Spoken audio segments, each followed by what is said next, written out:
Hervé Kempf, bonjour. Bonjour. Les plus de 20 ans vous connaissent, vous avez été journaliste au journal Le Monde, que vous avez quitté.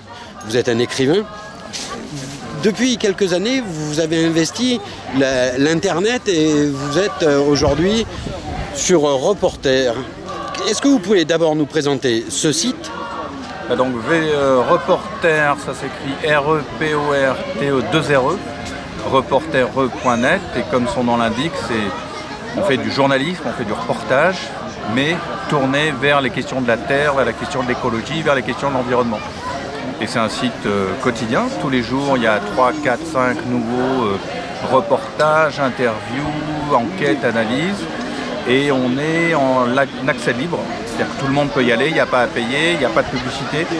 Et il n'y a pas de propriétaire, on est une association. Alors vous allez peut-être me dire, mais comment vous fonctionnez ? On fonctionne en très grande partie à 50% sur les dons des lecteurs et puis aussi des appels à projets qu'on fait avec des fondations, voilà. Et ce qui permet d'avoir ce média totalement libre et libre d'accès et centré sur les questions de l'écologie.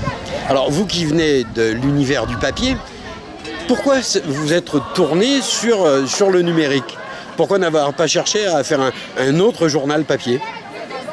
Parce que moi, mon but essentiel, après d'avoir quitté le journal que vous avez cité, qui a été acheté par des capitalistes et qui donc a perdu sa liberté, Le Monde, ça n'est plus un journal libre, c'est un journal qui appartient à des milliardaires.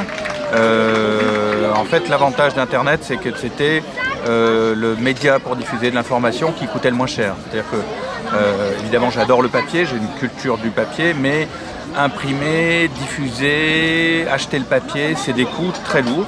Alors que l'avantage d'Internet, c'est que vous pouvez monter un média. D'ailleurs, j'imagine que ATV VAR, vous le savez aussi, et ben, ça demande beaucoup moins de frais d'investissement. Quel retour sur l'expérience que vous avez, de vos rapports avec le lectorat, comment ça se passe ? Écoutez, je crois très bien. Il y a plus de 20 000 visites par jour.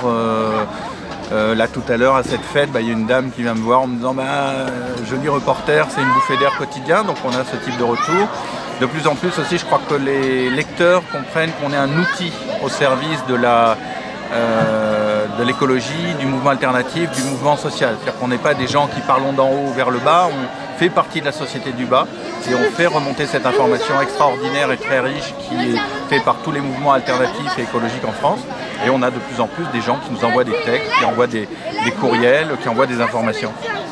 Et puis qui envoient aussi des dons, c'est-à-dire qui comprennent à quel point c'est utile de financer volontairement de l'information libre pour permettre à d'autres de leurs concitoyens de s'informer de manière libre.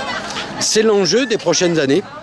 Le numérique, c'est l'endroit où il fait pour refaire tourner des idées.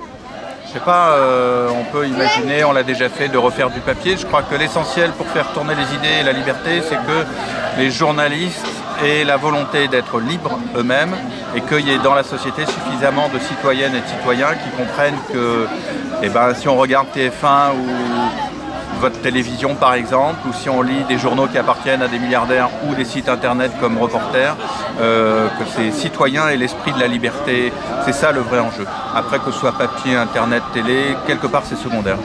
Bien, écoutez, je vous remercie, je vous dis à très bientôt. Merci beaucoup.